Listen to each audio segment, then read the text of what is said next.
नमस्ते सम्पूर्णलाई। यो चाहिँ आज मिनी रेम्बोको लोकेसन देखाउँदै यो भानुचोक जाने बाटो। यो चाहिँ मेन चाहिँ यो खिचेको ठाउँ चाहिँ पुरानो बजार माछाबाउडी। यहाँबाट चाहिँ पूर्व सदन स्कुलपट्टि लाग्नुपर्छ सिधै।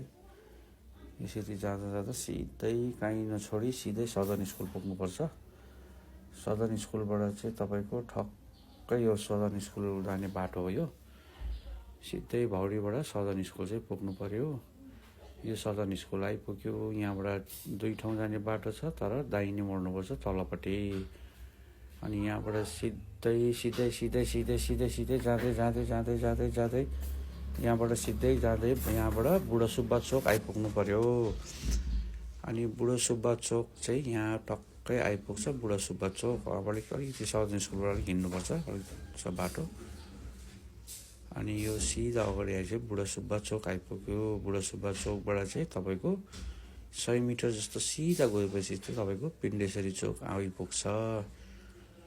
यो चाहिँ तपाईँको पिण्डेश्वरी चोक आइपुग्यो। यहाँबाट सिधा ओह्रालो गयो भने सिधै गयो भने चाहिँ श्यामचोक जाने बाटो भयो। यो सिधै नगएर चाहिँ यो डिजिटल बोर्ड छ तपाईँको देब्रेपट्टि माथि देख्दै गरेको डिजिटल बोर्डबाट चाहिँ सिधा यता लेफ्ट टर्न गर्नुपर्छ। लेफ्ट टर्न गरेपछि तपाईँको 2 घर उता ठक्कै 2-3 घर उता जानुपर्छ। 2-3 घर उता चाहिँ मिनी रेम्बो आइपुग्छ। यो चाहिँ तपाईँको मिनी रेम्बो आइपुग्यो। यो चाहिँ मिनी रेम्बोको लोकेसन। तपाईँहरू सबैलाई वेलकम छ मिनी रेम्बोमा। Thank you.